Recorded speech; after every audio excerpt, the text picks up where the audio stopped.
Hi friends, welcome to my channel explore with Viji. ఈ video వచ్చేసి మేము రీసెంట్గా మా ఫ్యామిలీతో కలిసి చిన్న ట్రిప్ ప్లాన్ చేశామండి. అవి మీతో నేను షేర్ చేసుకుంటున్నాను. ముందుగా మేము వచ్చేసి శ్రీశైలానికి స్టార్ట్ అయ్యామండి. శ్రీశైలంతో పాటు చాలా ప్లేసెస్ని విజిట్ చేశాము. అవన్నీ నేను మీతో నెక్స్ట్ వీడియోలో షేర్ చేసుకుంటాను. శ్రీశైలం వెళ్ళే దారిలో క్లైమేట్ చాలా బాగుందండి. మేము ఈవినింగ్ 4:30కి అలా స్టార్ట్ అయ్యాము. మీరు కూడా ఈవినింగ్ టైం ట్రై చేయండి, చాలా బాగుంటుంది క్లైమేట్. ఈ ట్రిప్లో ఫ్యామిలీ మెంబర్స్తో చాలా ఎంజాయ్ చేశాము, కలిసి దర్శనం చేసుకున్నాము. చల్లని గాలి, పచ్చని చెట్లు, ప్రశాంతమైన సాయంత్రం వాతావరణం చాలా బాగుందండి.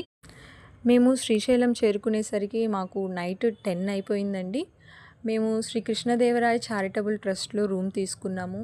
నైట్ 10 గంటలైనా కూడా మాకు అన్నప్రసాదం దొరికిందండి. ఆ టైంలో కూడా కడుపు నిండా భోజనం పెట్టారు. అలాగే ఎర్లీ మార్నింగ్ 4:30కే మేము లేచి రెడీ అయిపోయి దర్శనానికి బయలుదేరామండి. చాలా కంఫర్టబుల్గా ఉండే బట్టలే తీసుకెళ్ళాను. పిల్లలకి, మాకు ట్రెడిషనల్గా ఉండే వాటిని తీసుకొని అక్కడికి వెళ్ళామండి. అలాగే ముఖ్యంగా మేమైతే శ్రీశైల దర్శనానికి వచ్చిన కారణం మా తమ్ముడు ఇరుముడి చెల్లించుకోవడానికి మేము పూజకు వచ్చేసామండి. ఆలయం ముందున్న నందీశ్వర స్వామి దేవాలయానికి వచ్చేసాము.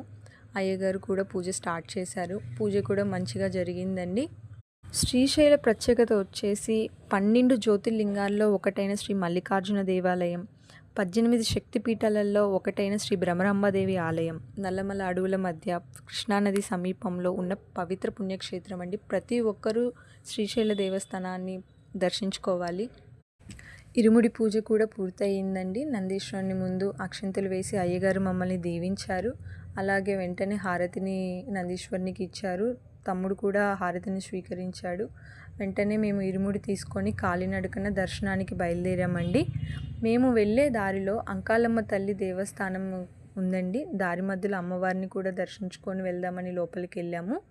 వెళ్ళేసరికి అయ్యగారు నన్ను అమ్మవారి దర్శనము వీడియో తీయొద్దన్నారు. అయ్యగారు కొంచెం జూమ్ చేసి తీశానండి. కాలినడకన అందరము దర్శనానికి బయలుదేరామండి. తమ్ముడితో కలిసి మేము కూడా కాలినడకనే దర్శనానికి బయలుదేరామండి. అందరము ఆలయం ముందు దీపారాధన ఒత్తులు వెలిగిస్తున్నారండి. మేము కూడా దీపారాధన ఒత్తులు తీసుకొని వెలిగించాము. మేము శ్రీశైలంతో పాటు ఇంకా చాలా ఆలయాలని దర్శించుకున్నామండి. మా ప్రయాణం మంచిగా కొనసాగాలని ఆ శివయ్యనికి దండం పెట్టుకున్నాము. శ్రీశైల దర్శనం తర్వాత మేము ఇంకా చాలా పురాతన ఆలయాల్ని దర్శించుకున్నామండి. అవన్నీ నేను మీకు నెక్స్ట్ వీడియోలో షేర్ చేసుకుంటాను. అలాగే అన్నప్రసాదం కూడా చాలా బాగుందండి శ్రీశైలంలో. అందరూ ట్రై చేయండి. హర హర మహాదేవ్.